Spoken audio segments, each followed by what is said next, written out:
করবো, বুঝছেন ভাই? পশুরে আপনি খাওয়ান, পশু আপনার সাথে বেমানি করবো না, আর ওল্টা আপনার সাথে আছেন, আপনারা ভালোবাসবে পশু।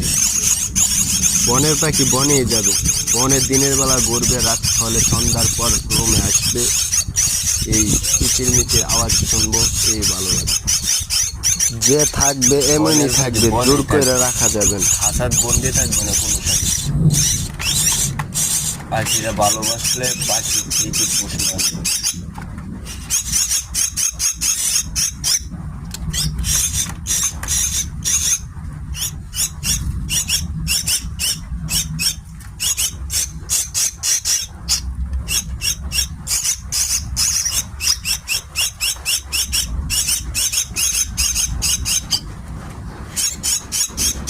বনের পাখি বনেই যাবে, এই যে এই ওয়েদারের মধ্যে থাকবে পাখি, আমার এই গাছপালাই থাকে পাখি।